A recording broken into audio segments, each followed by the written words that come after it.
big, big win. The tomato lives.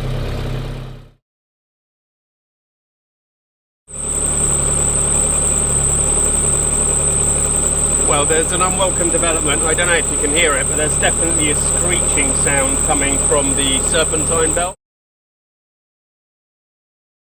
Hello everybody and welcome to the wonder that is the tomato. So Rich is coming today, so he's managed to get some petrol.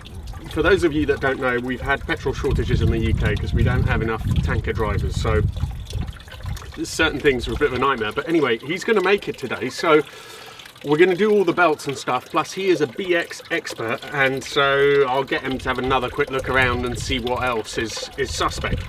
While we were doing that, because we're changing the water pump as well, I wanted to drain the coolant, and when I drained it, it came out brown. So I've just been flushing it through. It's now coming through pretty clear, so that's all right. What I'll probably do is I'll run it on water for like an hour or so, then drain it and then refill it with some proper coolant and stuff. But we'll wait for Rich to arrive, and in the meantime I'll do a couple of other small jobs.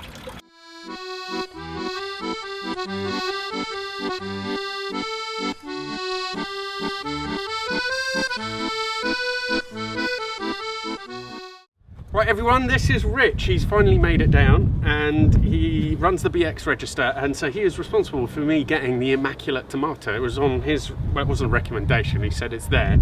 It could be something good to get. But he also put me in touch with Vanny, who then went to check out the car before I bought it, so he's been hugely helpful. Not only that, but he's here today and he's going to help me do all the various bits and bobs and belts. So the cam belt, Rich, yeah. What did you find with that? It looks like we didn't probably need to change it, right? No, I wouldn't say we did. I would say that's probably 3 years old, if that. Yeah. But it's one of those things, isn't it? If you don't do it, it would have needed it. You'll never know. It's just sod's law. And they're very, very interference engines. If that goes, yeah, you kiss goodbye to all of it. So it's a no-brainer, really. It's done, isn't it? Great, and here we have the hydraulic belt as well, which is why the car wasn't rising and all that stuff, so we're changing that as well. And the alternator belt, which is pretty perished as well and on the way out. The tensioners were really good, weren't they? So it's a shame. The tensioners are a shame, yeah. Yeah, they are. They're really smooth. Like normally when you get these off, if they're rough, yeah, or there's play in them, yeah, but these aren't actually that old at all. But they've gone rusty because the car's been sat around. Yeah, and that's actually. And the water pump is also apparently a really good. It's a Valio pump, so it's really good. Yeah. And it looks like it's pretty new, but I think, you know, since I got another water pump, we're going to change that as well. It's had a leak at some point from the water pump, because that's what's caused. Oh yeah. So when you tried to get the water pump, was that the water pump cover off? No, this was the bolts for the. Goes around the bottom pulley, covers the timing belt, so protects the timing belt. Oh, okay. And yeah, these. A couple of bolts. You've got steel inserts in a plastic cover with a steel bolt going into an aluminium housing. Yeah. So yeah, that obviously. So they snapped, but yeah, we were lucky. We were able to get out what was left of the stud afterwards. So one of them out. It's enough to put it back together, and then you can always address that other one. Onwards and upwards. Yeah. Brilliant. And if we get finished soon enough, there's a few other bits I want to ask you about, and we'll get those on camera as well. Right. Yeah. Okay. Cool. Yeah, that's going on now. Hopefully.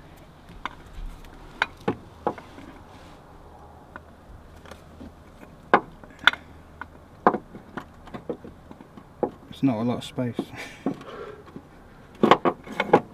It's because you're filming me. Yeah. Mate, I basically conned him today and said, come and tell me how I can change the belts and everything, and then he's just been sitting there doing the work and I've just been chatting to him and cleaning bits of the engine up. If only every video was like this. Brilliant. I don't do Ferraris. Oh man, the joys of working in the UK outside. Oh yeah, something is making it harder on this car because there's not as much room down the side as there normally. It must be the tensioners. Yeah, they're making it more difficult. You see how smooth it is? Yeah. A lot of them, they run their idling and they have to pulse in when they're doing it. Okay. And that's when the timing's slightly out. That's what I'm. So we reckon that's all right, yeah? Yeah.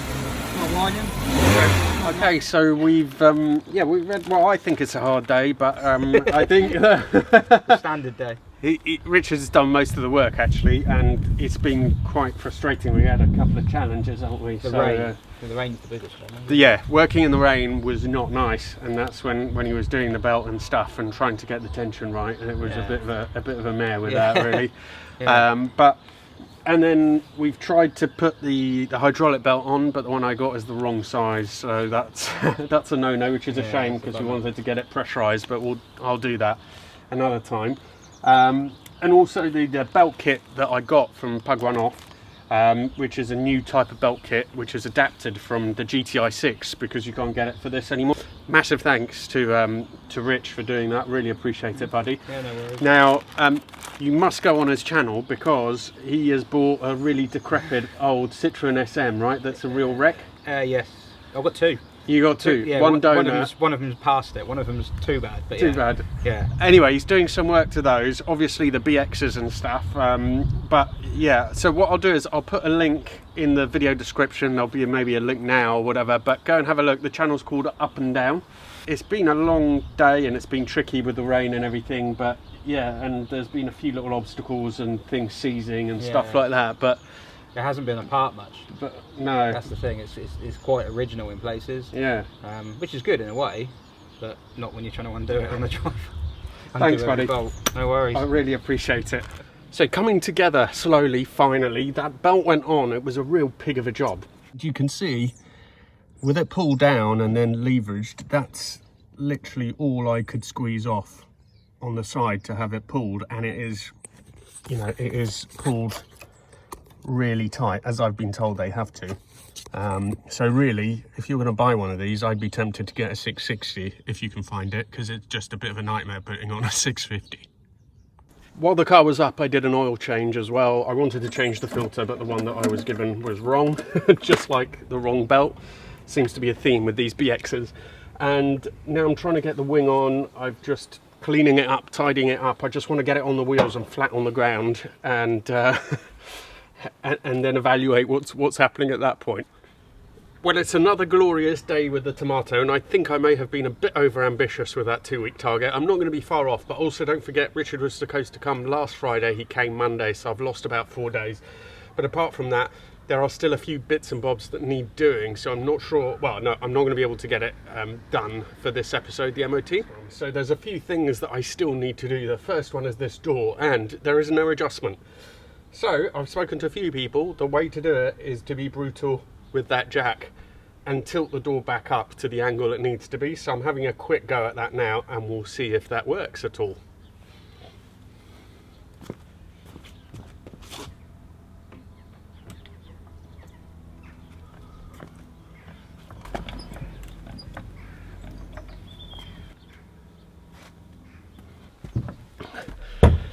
A bit of adjustment needed on the catch there as well, but now it is pretty much perfect. Actually, I could probably do with lowering a smidge, so I might do that, but not too worried about that.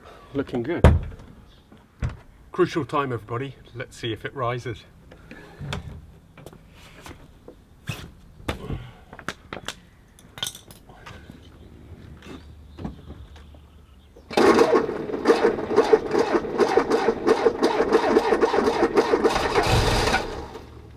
I did buy some fuel feeling like a right idiot the other day, and I'm pretty sure it's running on fumes, so that might be why it didn't start.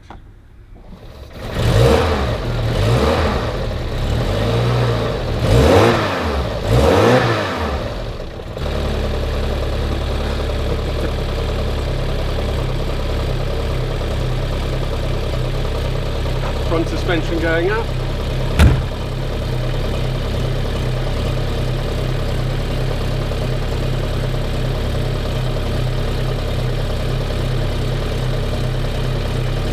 Rear suspension up.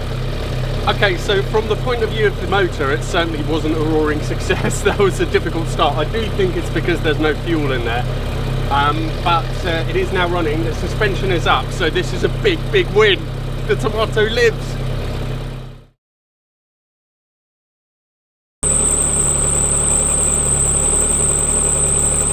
Well, there's an unwelcome development. I don't know if you can hear it, but there's definitely a screeching sound coming from the serpentine belt, from the cam belt. I don't know what's going on.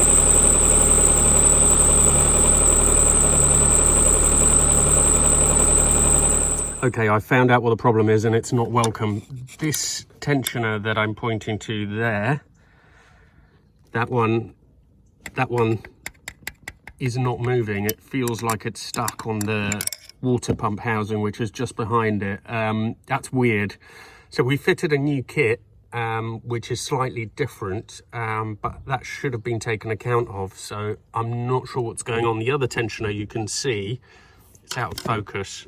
It's down there, but you can see it's shining all the way around where the belt's been going and it's been turning, whereas this one, it's hard to tell from the phone, but you can see it's just not turning. Okay, so that's that water pump drive there, that little toothed cog.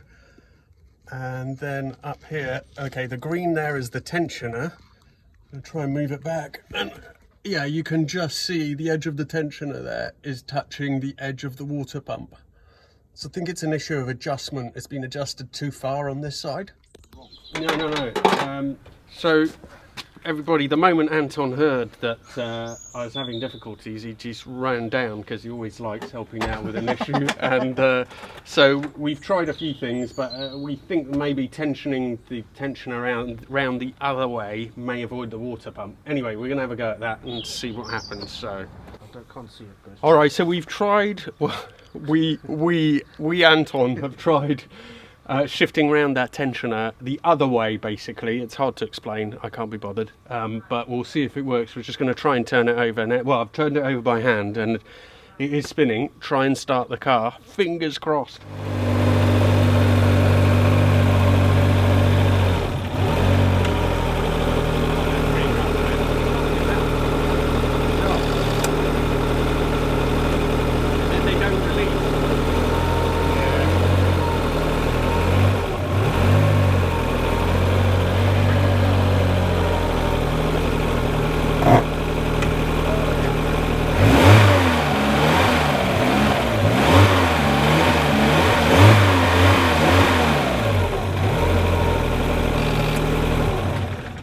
Absolutely faultless, apart from the binding brakes and the fact that it's moving around and all that stuff. Just needs using. Yeah, maybe. So let me just explain a bit better exactly what happened with that tensioner, and that is, normally it seems that Peugeot advise it to be tensioned counterclockwise, so this way towards the belt which is running here. By doing that though, it touched the edge of that water pump. So when I spoke to Matt at Pug One Off, he said we'll try tensioning it the other way. We did that, the tension's good, and it's now not hitting the water pump. Now, the reason why I think it's hitting the water pump is that's an aftermarket pump, coupled with the fact that that is a slightly different kit. It works, you know, Matt has used them before on MI16 engines. But in this application, obviously, with this aftermarket water pump, there was a slight issue, so we just tensioned it the other way. Matt thinks that's absolutely fine, so that's all good. Now, I am slightly behind on my plans, and sorry about that, but I have still accomplished quite a lot now. So the cam belt has been done, the hydraulic belt has been done, the alternator belt, the oil's been changed, the coolant has been flushed and replaced. The leak on the hydraulic system, at least one leak anyway, has been sorted out. The system has been topped up, and the car rises and lowers. I moved it forwards and backwards very briefly this week. The brakes are binding. That's something I'm going to have to deal with, probably just using it. We'll sort that out. Of course, also all the rust has been fixed. So that A-pillar, which was terrible, now looking really good. And the other bits of rust on the floor, everything is pretty much sorted now, so I am pretty happy. There's still a few things to sort out before the MOT. Get those done in the next episode, and hopefully then it will be time for the MOTs. Thank you so much for watching. Really appreciate it as always. Please do subscribe if you haven't already. If you need to contact me, then Instagram Messenger is the best way, and really look forward to seeing you for the next episode.